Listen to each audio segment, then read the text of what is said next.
rumah kalian hujan apa enggak, Nak? Hujan, Bu. Hujan, Bu. Hujan, Bu. Hujan ya. Hujan, Bu. Jadi alhamdulillah ya kita adakan secara online aja ya. Kelas yang lain gimana kalian? Hari ini atau kelasnya cuma Sispro aja? Atau ada yang lain juga? Produksi PTI, Bu. Oh, produksi berarti tetap harus ke kampus ya? Jam berapa produksi kalian tuh? Oh, oke. Ya, semoga sudah reda ya. Oke. Ya, kita ngaji dulu ya anak-anak. Semoga di hujan ini banyak doa-doa yang terkabulkan ya kan? Karena salah satu doa yang terkabulkan itu waktunya adalah di waktu hujan gitu ya.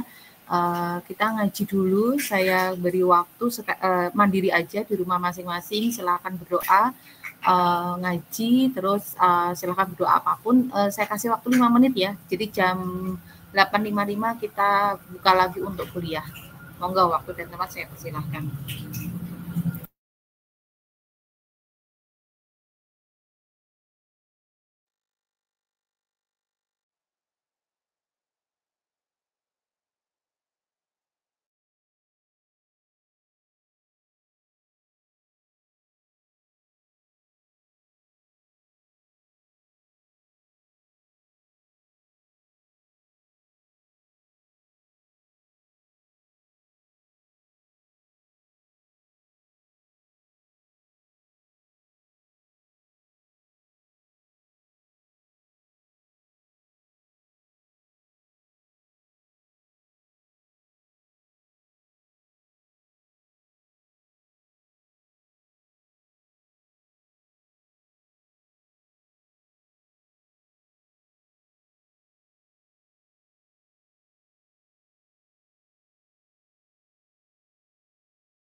Alhamdulillahirabbil alamin. Semoga apa-apa yang didoakan semoga bisa terkabul ya. Amin amin ya rabbal alamin. Oke anak-anak, kita hari ini kuliah terkait dengan lean manufacturing. Sudah dipelajari kan sebelumnya anak-anak? Sudah, Bu. Sudah, Bu. Sudah, Bu. Oke, good, sip. Hari ini kita akan belajar terkait dengan lean manufacturing. Mungkin dari teman-teman di sini ada yang bisa cerita lean manufacturing itu apa ya? Pendekatan sistematis untuk mengidentifikasi dan mengurangi pemborosan dalam operasi perusahaan, Bu. Betul ya. Kalau kita ngomongin pemborosan, minggu kemarin sebenarnya kita sudah spill ya di materi just in time, ada banyak yang namanya waste, ya kan? Waste kemarin belajar apa nak? Waste itu nak? Waste-nya itu ada berapa? Masih ingat anak-anak? Ada 7. Ada yang 7. Ya, ada yang 9, betul. Bu. Ya, ada yang 7 dan ada yang 9. Kalau 7 kemarin apa aja? Yang 1? Kemudian transportasi, defect, transportasi, promotion, waste from overproduksi, waste of waiting time, in processing, sama motion. Ya, good. Betul ya. Jadi memang kalau kita ngomongin lean manufacturing dan just in time itu memang saling ada keterkaitannya. Biasanya perusahaan-perusahaan yang multinational company itu biasanya sudah menerapkan lean manufacturing ini anak-anak. Nah, menariknya adalah dulu kalau Bu Hayati pernah sedikit sharing ya, dulu waktu pas Bu Hayati kebetulan S2 dan S3-nya Bu Hayati kan ngambil data di Western Digital.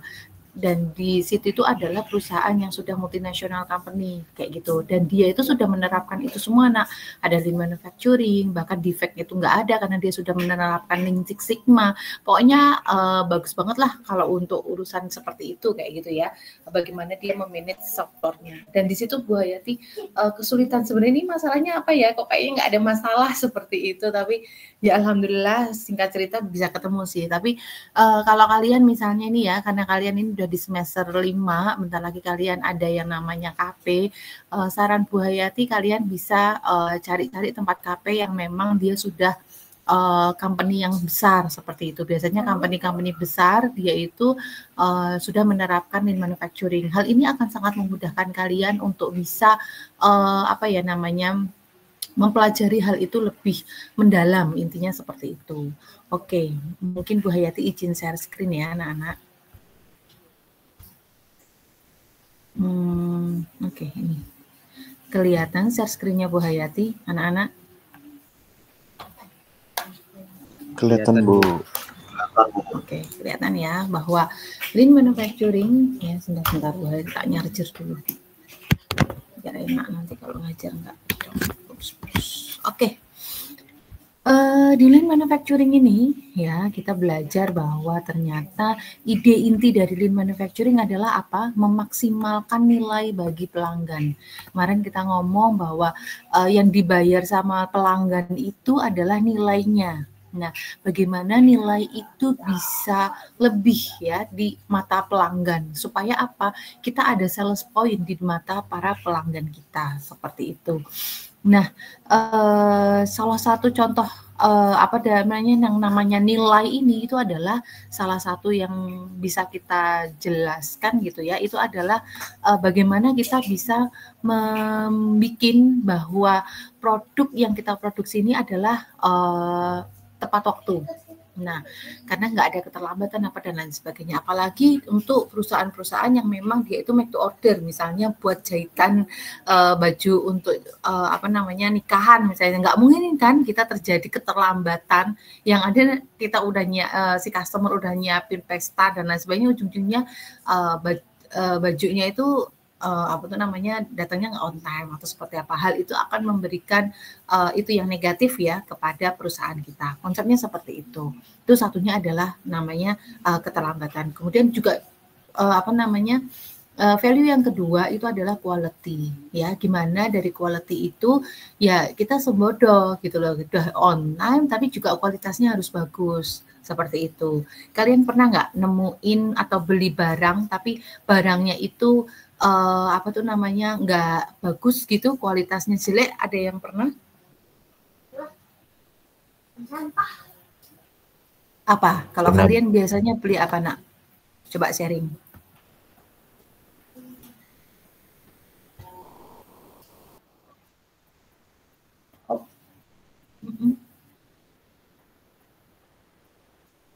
Oh gitu ya. Oh ya, karena kita juga nggak bisa ngelihat dulu gitu ya. Tidak ada jaminan terhadap kualitasnya tersebut.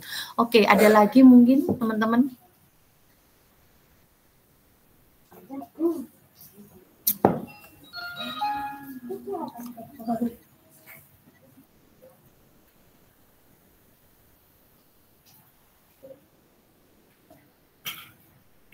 Ayo, ada lagi beli apa gitu yang ujung-ujungnya dia kualitasnya rendah.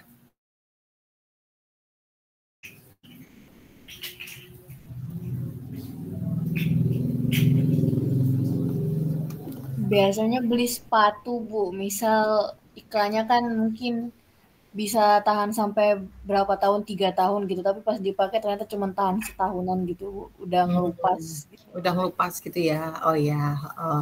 Oke, ya itu adalah apa namanya, bagaimana kita sebagai seorang customer kalau mendapatkan kualitas yang seperti itu yang tidak sesuai, ujung-ujungnya apa? Kita kan juga kesel. Nah, itu hal-hal seperti itu yang harus kita hindari sebagai kita adalah pemilik atau yang punya perusahaannya. Nah, seperti itu.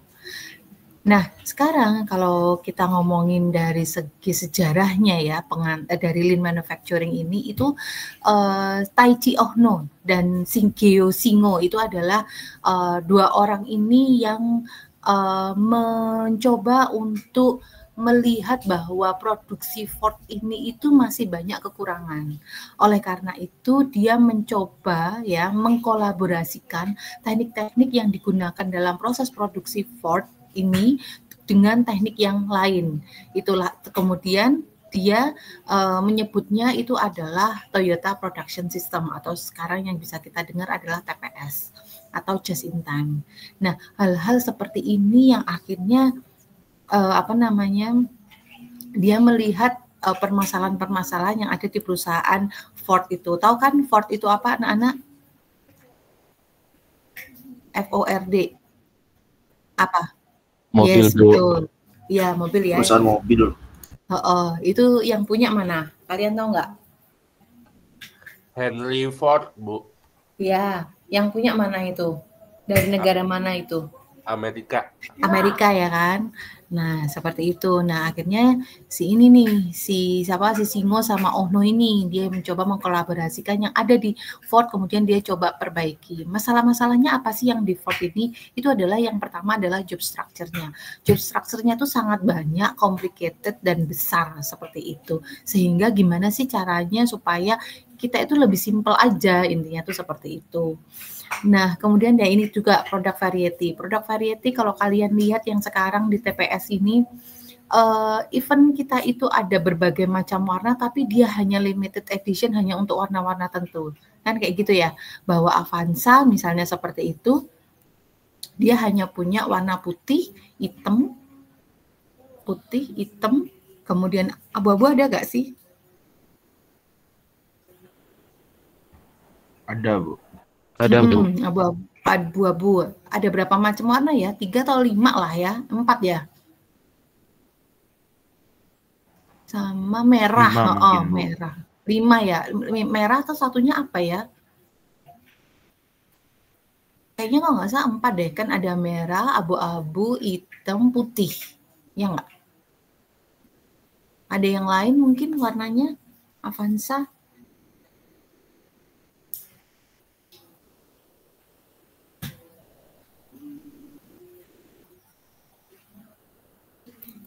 Gitu ya.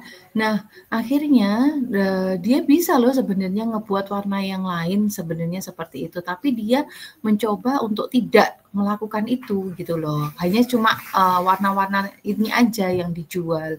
Hal ini untuk apa? Mengurangi dari yang namanya produk variety. Karena apa? Terlalu banyak produk variety, kita sebagai yang pemilik perusahaannya juga jadi agak sedikit lebih ribet gitu loh. Lebih ribet in term of bagaimana mekanismenya dan juga ribet dari segi setup-nya atau change over-nya. Nah, seperti ini. Bagaimana pergantian dari antar chat itu kan juga harus difikirkan gitu ya. Kemudian quality movement-nya, bagaimana kualitas dari si produknya itu, karena apa? Sometimes beberapa perusahaan yang dia memang mempunyai produk variety yang besar gitu ya, sometimes quality-nya ini juga akan berbeda juga gitu loh, akan sedikit ada pengurangan seperti itu. Dan yang terakhir itu adalah continuous flow. Kemarin kita sudah belajar bahwa bagaimana sistem produksi ini harus berjalan dengan lancar. Salah satunya kalian masih ingat tentang satunya splitting itu apa kemarin kita belajar itu nak, yang di PAC 3? Overlapping.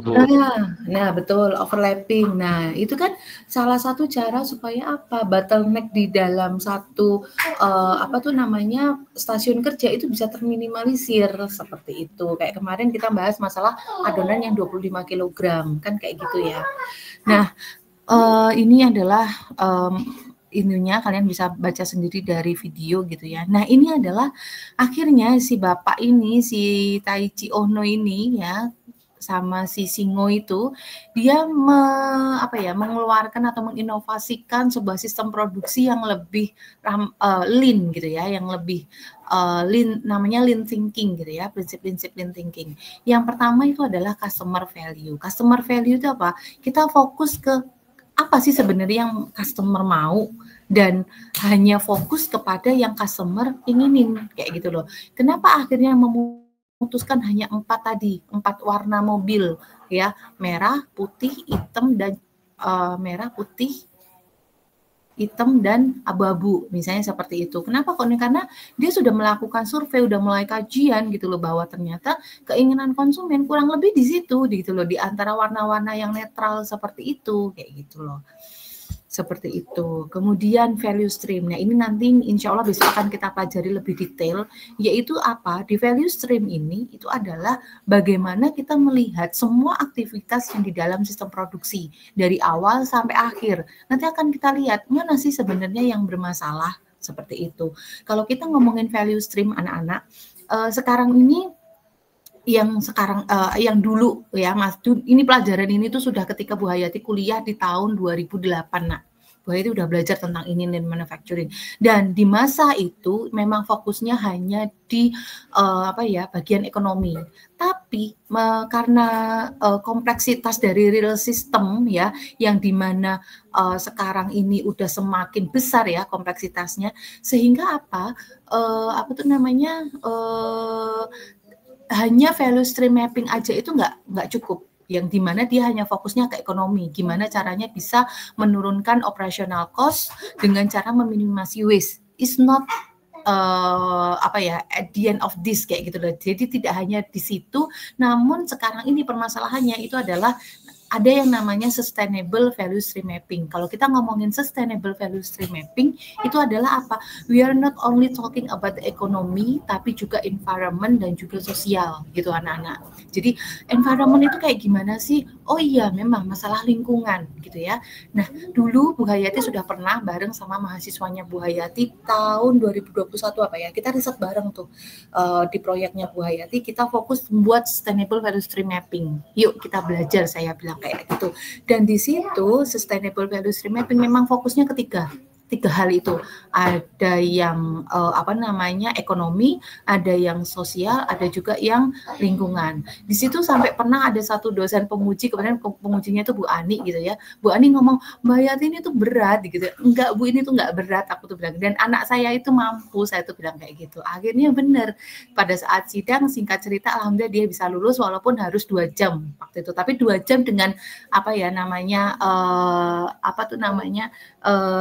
level skripsi yang tinggi seperti itu menurut saya itu udah cepat kayak gitu ya, karena biasanya mahasiswa itu dengan level yang biasa kayak gitu ya itu 1,5 jam sampai 2 jam lah seperti itu. Tapi dengan kompleksitas dia yang seperti itu, dia bisa menyelesaikan skripsi dalam sidang itu 2 jam, itu menurut saya sudah hebat banget lah, menurut saya seperti itu.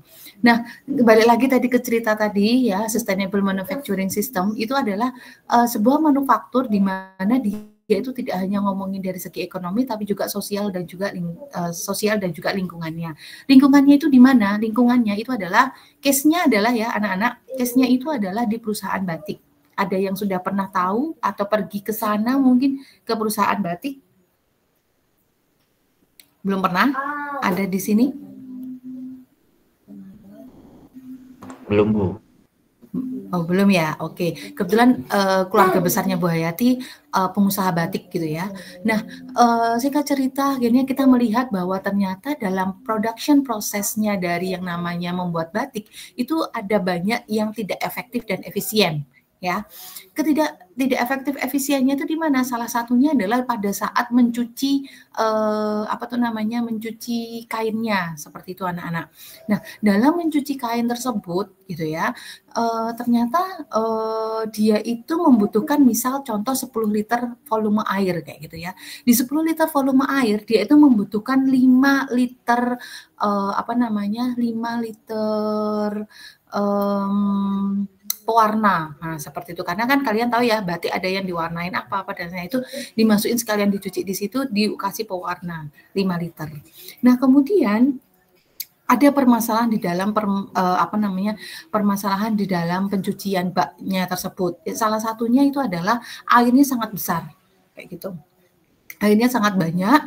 Kemudian yang kedua, dia itu terlalu pendek sehingga si orangnya ketika mau nyuci itu boyoknya itu sakit kayak gitulah istilahnya kayak gitu. Kebayang ya, mungkin ini online ya, jadi Bu Hati tidak bisa memperagakan. Tapi dia itu terlalu ke bawah kayak gitu loh. Nah, ketika terlalu ke bawah itu impact-nya kemana? Impact-nya adalah itu sosialnya itu ya, bagian permasalahan sosial itu adalah dia terlalu banyak nungkuk dan ada ya fatigue dan lain sebagainya gitulah, permasalahan ergonomi situ. Nah, akhirnya kita mencoba untuk redesign si alat pencuci batik tersebut, dan singkat cerita kita mencoba untuk menurunkan yang tadinya volume yang dibutuhkan adalah 10 liter, tapi kita turunkan menjadi 8 liter saja. Seperti itu. Dengan 8 liter air ya, kita juga punya yang namanya expert judgment gitu ya. Orang yang memang dia sudah berpengalaman yang tentang pencucian batik, pembuatan batik dan lain sebagainya. Kebetulan waktu itu saya expert judgment itu papa saya. Kemudian papa saya itu adalah seorang manajer produksi di suatu perusahaan tekstil kayak gitu ya. Jadi kita diskusi terkait dengan hal tersebut. Gimana kalau misalnya ini 10 liter volume air ini kita turunkan menjadi 8 liter. Apakah itu impact atau enggak sih seperti itu dengan kualitas pencucian, kualitas pewarnaan dan lain sebagainya. Akhirnya kita diskusi, sempat itu malam-malam ya, waktu itu kita anak saya itu anak bimbingan saya suruh ke rumah. Kita diskusi sama bapak saya dan lain sebagainya gitu. Awalnya kita propose-nya 6 liter karena lumayan kan penurunannya kayak gitu dengan desain seperti ini. Terus kata papa saya itu kayaknya kalau 6 liter terlalu sehingga ketika 6 liter kayaknya jadi nggak cukup tuh untuk bisa menampung satu rolan besar dari si batik tersebut seperti itu. Oke, masuk akal. Akhirnya kita coba tambah jadi 8 liter volumenya gitu ya, volume air. Nah, alhamdulillah dari 8 liter itu dari dapat expert judgment, it means apa? Bahwa hasil atau propose solution yang kita usulkan itu adalah sudah terverifikasi oleh orang ahli bahwa memang penurunan dari 10 liter ke 8 liter dengan desain tempat pencucian itu seperti ini kayak gitu. Itu ternyata sudah bisa, dan itu ada ada tanda tangan gitu ya yang menyatakan bahwa ini masih bisa kayak gitulah. Itu penting anak-anak, mungkin agak selenceng sedikit ya. Hal-hal itu tuh penting. Kenapa pada saat penelitian kita harus punya bukti bukti konkret yang dimana ketika nanti kalian itu pada saat sidang gitu ya, kalian punya bukti. Oh iya, saya sudah melakukan ini loh, buktinya ini. Kita sudah melakukan verifikasi loh, buktinya ini. Seperti itu. Nah, balik lagi tadi ke permasalahannya itu, bahwa akhirnya kita coba itu turunin. Ya ternyata dengan 8 liter volume itu kita hanya membutuhkan 4 liter pewarna. Ketika 4 liter pewarna, it means apa, dari segi ekonomi juga pasti akan turun. Yang tadinya sekali nyuci dia perlu atau sekali mewarnai dia butuh 5 liter, tapi sekarang kita bisa turunkan menjadi 4 liter anak-anak. Ketika 4 liter itu diturunkan, berarti kan kita untung 1 liter pewarna kan? Kebayang nggak anak-anak? Kebayang, Bu. Dari 1 liter itu bisa kita turunkan gitu ya. Kemudian yang tadinya kita membutuhkan 100.000, tapi ini kita hanya membutuhkan 80.000 aja. Dengan water consumption yang juga turun, yang tadinya 10 liter sekarang menjadi 8 liter, hal itu bisa terminimalisir anak-anak dari limbahnya. Kita ukur tuh dengan LCA, Life Cycle Assessment. Kita ukur juga LCC-nya, life cycle cost-nya. Gimana sih ketika ada penurunan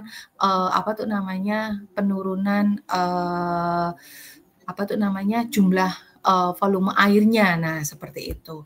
Ternyata ada penurunan dari segi ekonomi, bisa terselesaikan, dari segi lingkungan terselesaikan dengan adanya LCC, LCA itu. Kemudian dari sisi sosialnya juga bisa terselesaikan. Terselesaikannya dari mana? Dari itu tadi kita buat yang agak lebih ergonomis gitu ya, lebih tinggi sehingga dia nggak terlalu mendungkuk dan lain sebagainya. Seperti itu anak-anak, cara kita ya, kompleksitas yang ada di pasar itu seperti yang ada di real system itu seperti itu. Sehingga kalau yang kita pelajari sekarang ini memang masih fokusnya ke ekonomi, seperti itu. Gitu ya. Oke, kita lanjut. Nah, prinsip lean thinking yang ketiga itu adalah continuous flow. Continuous flow itu apa? Berarti dia itu berjalan terus-menerus. Tidak ada yang tadi kalau kita ngomongin waste itu adalah waiting time. Itu nggak ada. Nggak ada yang namanya bottleneck. Bottleneck itu apa? Anak-anak ada yang tahu? Tahu. Penumpukan, Bu. Penumpukan barang. Gitu ya. Oke, penumpukan barang ya. Jadi tidak ada yang menunggu. Ketika numpuk kan berarti dia nggak ngapa-ngapain itu, tidak mendapatkan nilai di situ, non added value itu. Dan juga tantangannya itu apa? Jangan sampai kita berhenti di jalan lah, intinya seperti itu. Dan yang prinsip yang keempat itu adalah pull. Seperti yang kemarin kita jelasin di just in time gitu ya, di pull itu berarti apa? Kita tarik, kita hanya memproduksi berapa sih yang dibutuhkan, berapa sih yang dipesan. Kalau memang mesennya adalah 50, ya kita harus membuatnya 50. Itulah kenapa di perusahaan-perusahaan mobil itu ada yang namanya inden. Seperti itu, karena apa? Dia mencoba untuk menstabilkan di sistem produksinya dia, supaya apa? Waste-waste itu bisa terminimalisir. Seperti itu. Dan yang kelima itu adalah perfection. Perfection itu apa? Walaupun semua itu memang tidak ada yang sempurna ya, nah di dunia ini gitu ya. Namun kita mencoba untuk membuatnya lebih ramping dan juga lebih cepat. Seperti itu, lean itu ya. Sehingga apa? Makanya di perfection ini kita kemarin belajar adanya continuous improvement. Masih ingat continuous improvement yang kemarin kita bahas?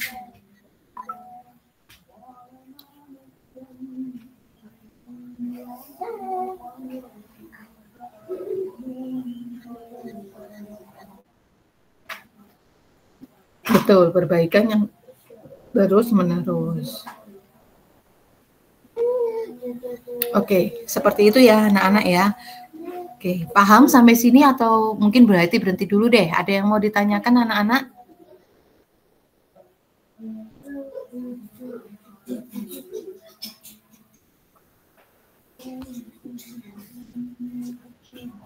Boleh.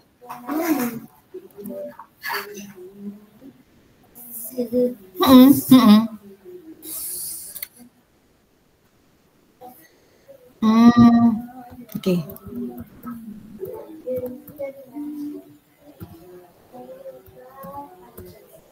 Nih. Just in time. Toyota Production and just in time sama aja. Just in time, lean manufacturing itu sama. Satu konsep yang sama gitu loh, Nak.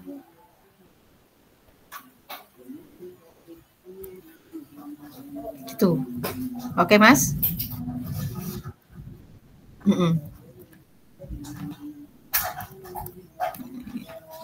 Nih.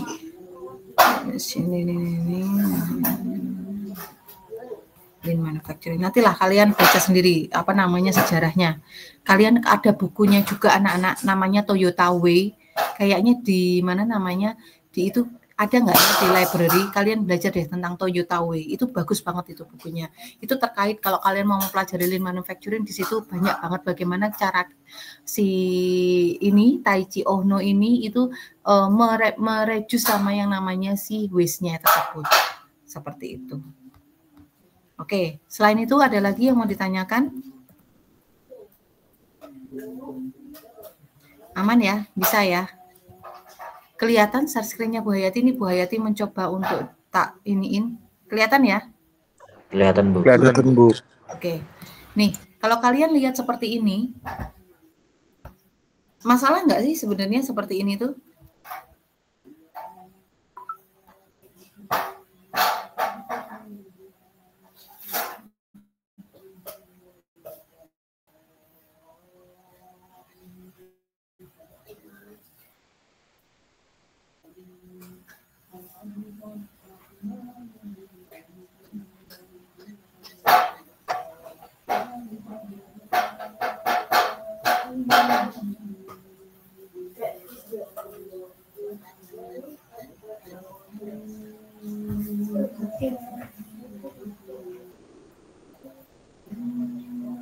Halo, atau Bu Hayati tunjuk aja ini. Ayo Mas.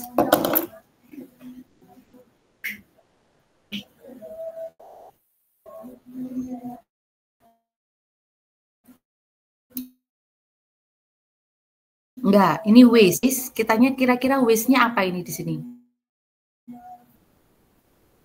Nih loh, ada waste terjadi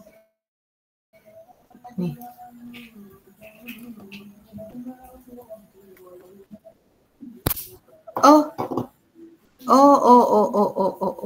Sorry.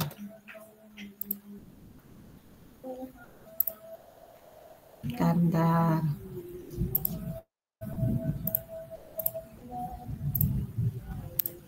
Kelihatan?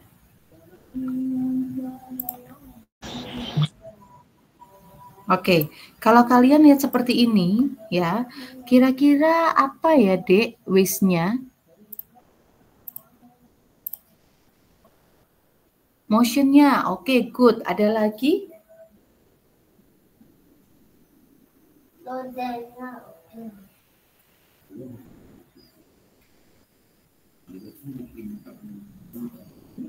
Kalau teman-teman yang suka di bidang ergonomi, ini ergonomis nggak, Nak? Tidak, Ibu.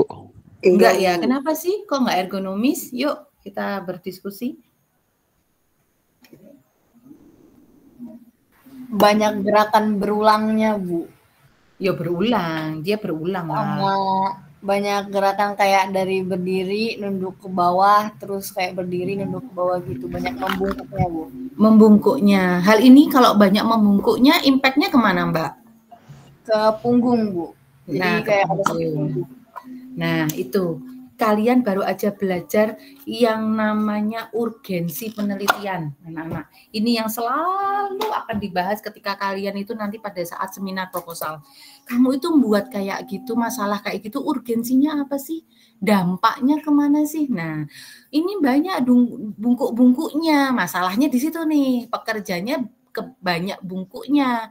Terus kalau udah bungkuk kenapa? Kadang kita nanya kayak gitu tuh, si dosen. Kemudian iya dong Bu, kalau bungkuk-bungkuknya terlalu banyak, itu akan impact ke mana tadi? Sakit punggung, gitu kan? Ketika sakit punggung, impact-nya kemana?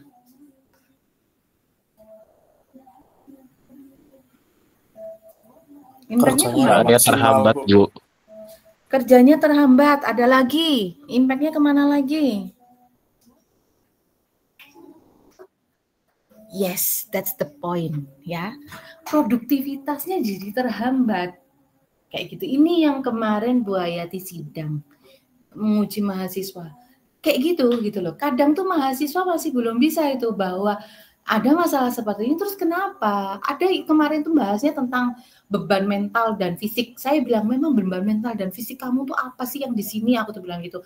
Keterlambatan barang nggak ada, produktivitas juga masih tinggi, maksudnya achieve target juga. Terus njok ngopo masalahnya? Nggak ada. Aku tuh bilang kayak gitu.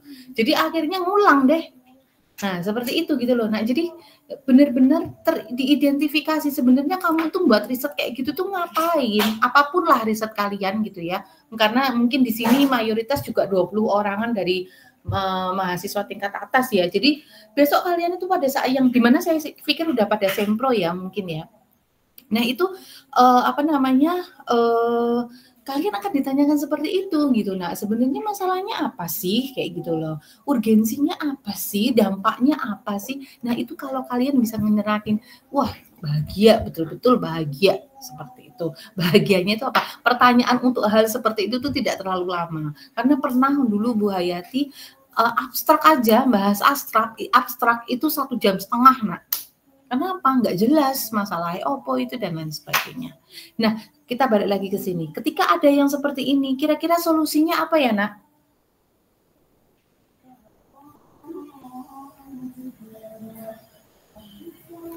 Bisa dikasih alat bantu, Bu. Kayak gimana, Mbak, alat bantunya? Misal kayak situ kan dia akan ngambil dari berdiri langsung ke duduk, Bu. Bisa dikasih alat bantu buat meja buat batanya. Betul. Jadi kita buat meja tuh, ya kan? Yang dimana meja ini harusnya itu harus bisa di-adjust untuk ketinggiannya, ya enggak? Karena kan buat buat tembok itu kan nggak mesti di posisi yang gini terus kan, gitu ya? Kebayang anak-anak? Kebayang, Bu. Oke, gitu ya. Sehingga kalian itu harus bisa menjadi solusi di tempat produksi kalian. Seperti itu. Nah, sekarang ada lagi. Apa sih ini?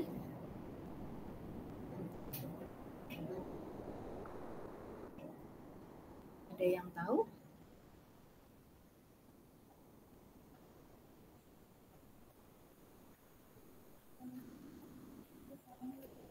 Melipat kain retrik.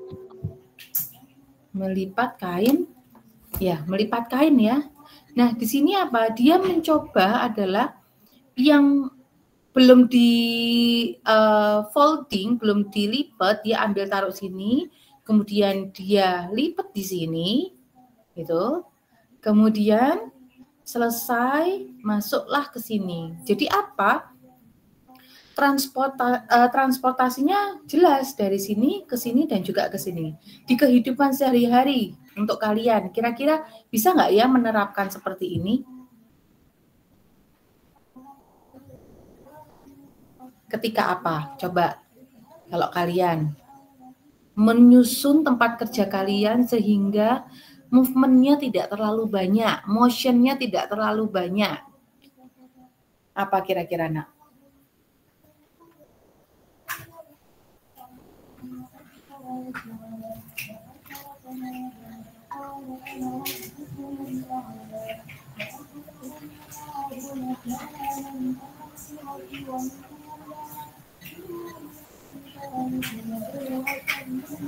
Haidar mungkin bisa jawab.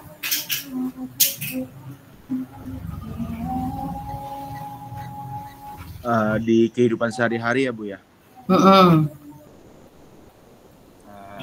Apa ya?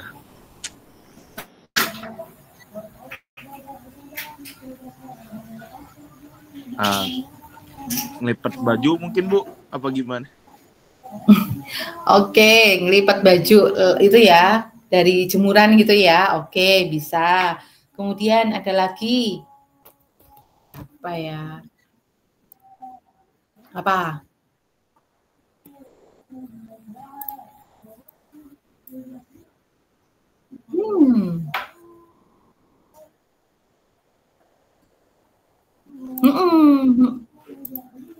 Betul, dari ada piring kotor, kemudian dari piring kotornya itu dicuci terus dimasukin ke rak piring gitu ya, Mas? Sip, good. Ada lagi. Kalau Bu Hayati biasanya pakai untuk apa, Nak? Pada saat Bu Hayati lagi memasak. Jadi mana sih posisi ketika kita mau masak, kemudian ambil air, misalnya kita mau masak sop gitu ya, kemudian ada bumbu dan lain sebagainya, semuanya harus di-manage. Kanan kiri, motion tangan kanan, tangan kiri itu Bu Hayati pikirin sekali sehingga apa? Kok harusnya ngambil garamnya itu enaknya pakai tangan kiri karena yang kanan itu adalah sudah ngaduk gitu ya, ngambilnya pakai tangan kiri tapi nanti ngasuhnya pakai tangan kanan. Nah itu sampai Bu Hayati sudah mikirin ke situ. Jadi di dapurnya Bu Hayati itu sudah sangat ergonomis sekali tuh. Bagaimana ketinggiannya dari ketinggian dari kompornya dan lain sebagainya. Kayak gitulah. Itu kerjaan-kerjaan yang kurang ada kerjaan sebenarnya, tapi itu membuat Bu Hayati jadi lebih enak tuh untuk bekerjanya. Nah, begitulah akhirnya di sini mengapa sebaiknya kita menggunakan Lean. Kemarin kita sudah bahas ini anak-anak. Ada yang bisa ngejelasin ini? Febri mungkin? Febri nggak ada. Oke. Oke, ada. Yuk, cerita Mbak. Jadi kalau untuk bisnis secara umum tuh dia biaya operasional tuh sama dengan harga jualnya. Sedangkan dia ambil keuntungan tuh ambil yang lebih besar.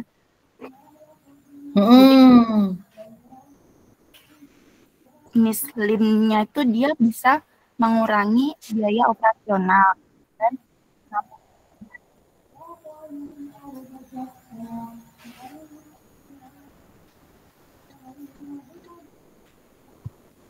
seperti itu, Bu. Putus-putus ya, Mbak. Saya ulangi ya, Bu. Iya, boleh. Jadi untuk bisnis secara umum tuh dia biaya operasionalnya tuh untuk harga jualnya tuh sama. Jadi harga jualnya tuh diambil dari biaya operasional yang sama dengan keuntungan yang lebih besar. Sedangkan bisnis Lean-nya itu biaya operasional tuh bisa dikurangi dan menambah keuntungan yang lebih besar gitu, Bu. Good. Gitu ya anak-anak ya, analisir bagaimana cara kita membesarkan profit gitu ya, dengan cara apa? Meminimasi yang namanya biaya operasional seperti itu. Good. Nah, sampai ke mengapa sebaiknya kita menggunakan Lean. Karena apa? Ekonomi global telah menyebabkan lingkungan kompetisi yang keras di segala jenis bisnis. Apalagi lihatnya langsung kalau mau beli barang kita lihat dulu ke Shopee atau ke Tokopedia dan lain sebagainya. Di sini ada nggak ya kalau bisa beli di online ya kenapa nggak beli online? Kayak kemarin kita ada diskusi di proyek kita yang deterjen tuh beli botol aja kita langsung lihat di Shopee. Nah, ketika di Shopee customer bisa ngebandingin head to head banget itu anak-anak.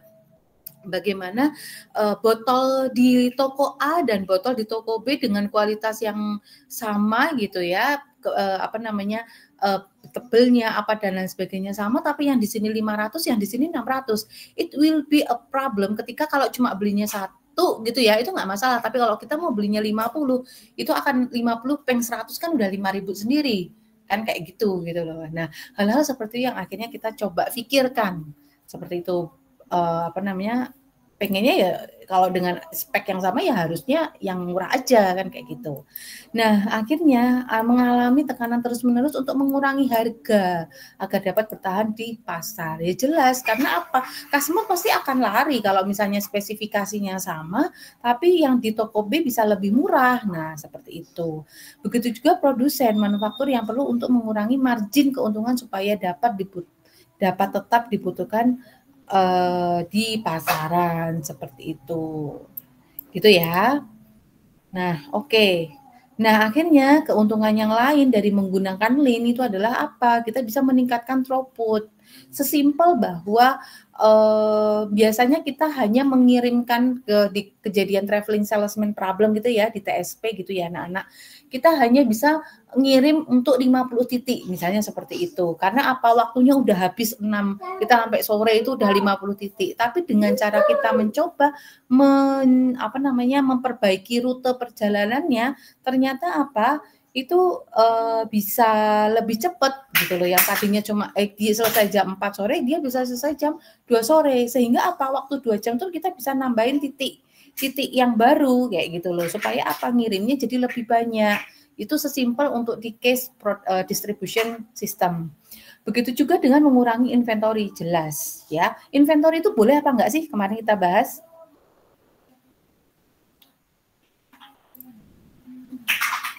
Boleh, tapi dengan itu tertentu ya, batasan tertentu ya. Itulah kenapa kita namanya adalah safety stock, seperti itu. Dan yang terakhir ini adalah mengurangi biaya operasional. Itu jelas kayak tadi. Yang tadinya 100 km untuk mengantar gitu ya dari titik satu dengan titik yang lain, ternyata kita bisa minimalisir itu gitu ya, menjadi yang tadinya 100 km jadinya cuma 80 km. Kayak tadi juga pewarna gitu ya, dengan kita meredesain alat cuci yang ada di batik tersebut gitu ya, yang tadinya itu adalah 5 liter, kita bisa turunkan ke 4 liter pewarnanya. Otomatis kan dengan pewarna bisa terminimalisir jumlahnya, otomatis apa? Harganya juga jadi lebih murah, keuntungannya bisa lebih tinggi. Itulah kenapa kita perlu anak-anak untuk mengidentifikasi apa-apa aja sih aktivitas yang value added dan non value added, seperti itu. Dan yang penting juga di lean manufacturing itu adalah yang namanya Kaizen. Kaizen itu apa? Kaizen itu adalah di bahasa Jepang yang dimana artinya continuous improvement atau perbaikan yang terus-menerus. Ya, kemarin Bu Hayati minta sama kalian kan, yuk anak-anak perbaikan terus-menerus. Kira-kira kalian sudah melakukan belum nak perbaikan yang terus-menerus? Apa? Kalian sudah nambahin value added activity atau non value added activity? Ada nggak anak-anak?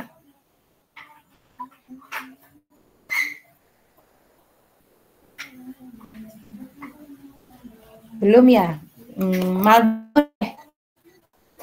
Maldino nggak ada? Remove. Mahdiani? Nggak ada? Bu.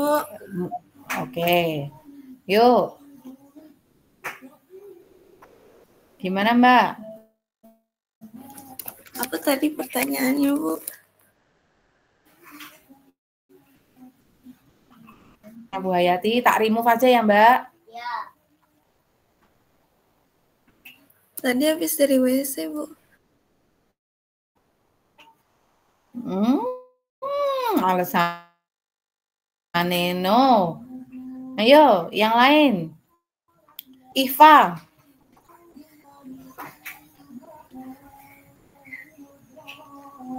Iva nggak ada, Iva Andreno. Oke, remove.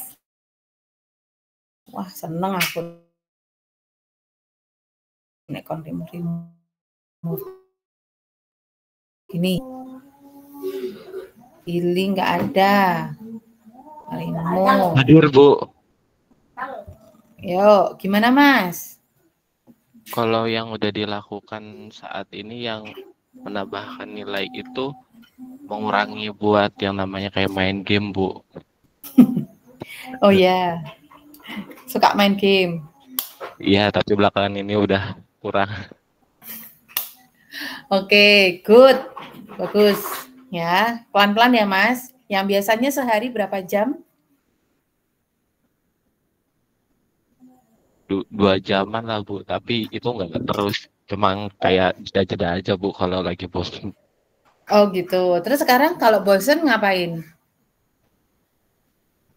Kalau sekarang paling kalau lagi kadang ada jeda dikit gitu apa ya, paling cuma scroll medsos aja sih Bu. Selebihnya ya Pak istirahat aja. Oke, good. Sekarang aku mau nanya dari Mas Nicola Philips. Hadir, Bu. Oke, gimana Mas? Kalau dari saya sih lebih ke perbaikan. Kalau dulu kan saya udah pernah nge-gym, habis itu baca buku juga, cuma sempat vakum. Jadinya sekarang gymnya diganti di walk di kos, habis itu sambil restnya sambil baca buku gitu, Bu. Jadi habit yang dulu ibaratnya disatuin jadi satu gitu. Untuk menambah produktivitasnya jadi double, satu kali jalan kerja bisa dapat 2 gitu. Gitu. Oke. Gitu ya anak-anak ya. Bu Hayati senang banget kalian sudah mulai mencoba untuk melakukan continuous improvement di dalam tubuh kalian gitu ya, di dalam diri kalian, karena apapun yang kita lakukan itu tanggung jawab kita, yang dimana itu nanti maksimalkan. Bu Hayati dulu waktu masih masanya kalian tuh bener-bener ya udahlah ya main-main apa dan lain sebagainya, dan sekarang di posisi yang sekarang Bu Hayati itu sudah bukan zamannya kayak itu, dan kita nggak tahu mati kapan gitu, dan Bu Hayati merasa kayak sedikit agak kecewa ya, kenapa kok baru sadarnya sekarang gitu loh. Makanya saya pengen untuk anak-anak mahasiswa saya, yuk diperbaiki pelan-pelan, apa-apa aja yang bisa kita perbaiki ya perbaiki, nggak usah langsung yang tadinya main game kemudian dia totally nggak main game, no, kayak gitu loh. Boleh main game sebenarnya, tapi kita ada batasnya, berapa waktu sih time-nya untuk kita main game, seperti itu. Gitu ya anak-anak. Nah, sekarang tadi yang Bu Hayati juga ngomong ya, ada yang namanya value added, non value added, necessary, non value added. Ini yang kemarin kita sudah bahas ya, bahwa yang namanya value added itu adalah hal-hal yang menambah nilai atau aktivitas. Begitu juga ini non value added adalah yang tidak memberikan nilai. Necessary but non value added adalah kebutuhan kontrol internal, ketentuan hukum. Dia penting tapi tidak menambah nilai. Intinya seperti itu. Nah, ini adalah value, sehingga konsep dari lean manufacturing itu adalah bagaimana yang waste 95% itu menjadi value added yang 95%, seperti itu. Dan ini adalah waste. Kemarin kita juga udah belajar ya bahwa waste itu adalah pemborosan, di mana dia itu tidak menambahkan nilai bagi produk tersebut, namun dia malah menambah nilai, menambah biaya, seperti itu. Nah, ini adalah beberapa jenis lean ya, yang dimana ada defect, ada overproduction, kemudian ada waiting time, ada not utilizing human resource, ada transportasi dan lain sebagainya lah. Nah, kemarin kan kita sudah belajar ya bahwa defect itu apa dan lain sebagainya. Mungkin besok deh, pas pertemuan besok kita akan bahas lebih detail lagi. Sampai sini anak-anak ada yang mau ditanyakan? Dari saya belum ada, Bu. Oke, dari yang lain? Dari saya juga belum ada, Bu. Ini kelas C ya? Iya, Bu. Iya, Bu. Iya, Bu. Ini pertemuan keberapa ya, Nak? 12 ya? Iya, kayaknya, Bu. Sebentar, Bu Hayati lupa. Bentar. 12.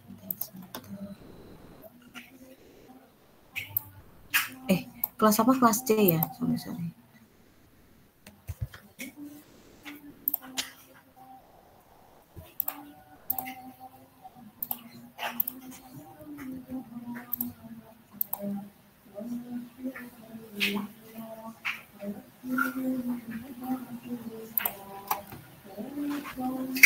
Oke, Wahyu Gunawan ada di sini anak-anak?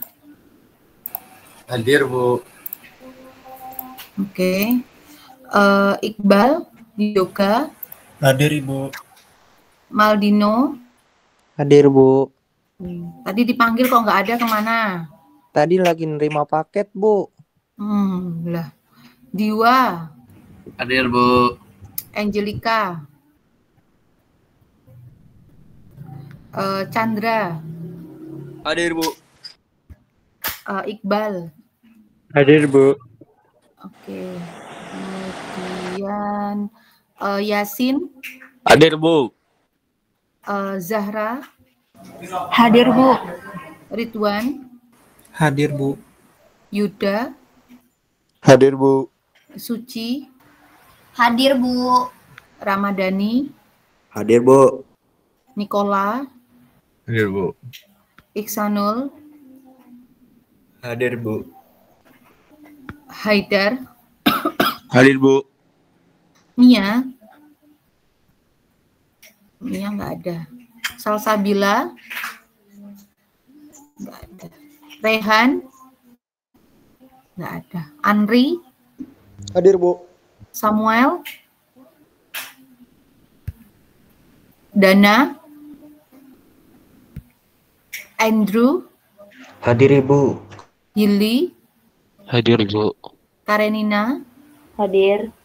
Mutia. Hadir, Bu. Prima. Hadir, Bu. Siti. Hadir, Bu. Iqbal. Hadir, Bu. Kennedy. Hadir, Bu. Syafa. Hadir, Bu. Akmal. Hadir, Bu. Muna. Hadir, Bu. Nabil. Hadir, Bu. Sri. Hadir, Bu. Irawan. Hadir, Bu. Danda. Hadir, Bu. Dina. Hadir, Bu. Sandy. Hadir, Bu. Bangkit. Hadir, Bu. Paires. Hadir, Bu. Haryo. Hadir, Bu. Willia. Hadir, Bu. Revaldo. Hadir, Bu. Hasbi. Hadir, Bu. Yoga. Aldiansyah. Hadir, Bu. Febri. Hadir, Bu. Rila. Hadir, Bu. Anggita. Bu. Dita. Hadir, Bu. Rokiati. Hadir, Bu. Gian. Hadir, Bu. Mahdiani. Hadir, Bu. Adinda. Hadir, Bu. Udah ya. Permisi, Bu. Saya dari kelas Ibu D, saya, Bu. Bu.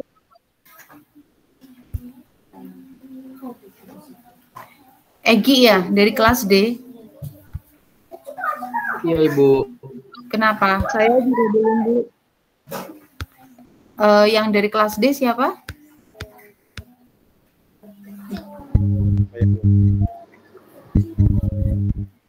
Yang dari kelas D siapa? Saya, Bu. Saya putus-putus, Mas. Rahmat Syahbandi. Kamu ngomongnya mikmu bikin itu Ibu sakit.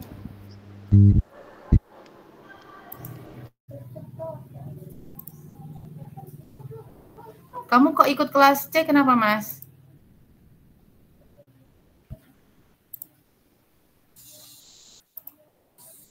Yang kelas D siapa tadi? Ada Pergi, Bu. fasilitasi absi. Kenapa ikut kelas D? Kelas C kenapa? Kenapa kok ikut kelas C? Ada presentasi absi, Bu. Oke, terus siapa lagi? Rahmat Syafendi, terus? Saya, Bu, Mia Hikmiyah. Mia tuh kelas D. Kelas C, Bu. Lah saya dari tadi kan ngomongnya kelas D. Kamu kenapa tadi saya panggil kamu nggak ada? Lagi di toilet, Bu. Ya urusan kamu lah. Yuk, yang lain. Kelas D. Kita masih bahas kelas D ini. Kelas D cuma Syahbadi aja. Oke. Udah ya, semuanya ya. Oke, ada lagi yang mau tanya terkait dengan lean manufacturing?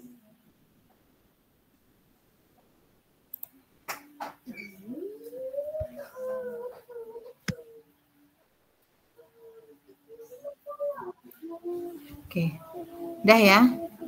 Oke, mungkin gitu aja dari Bu Hayati. Harap tolong ya anak-anak yang ada di sini, Bu Hayati memberikan kelonggaran kalian untuk bisa online karena memang cuaca masih seperti ini supaya kalian lebih enak, lebih nyaman harapannya. Tapi ternyata kalau misalnya seperti itu malah jadi membuat kalian jadi tidak produktif, value added-nya itu gak jadi menurun, ya udah kita ikut mainannya caranya Bu Hayati aja kayak gitu loh. Bu Hayati mikirin kalian tapi kalian nggak pernah ikut cara mainnya Bu Hayati, ya udah kayak gitu loh.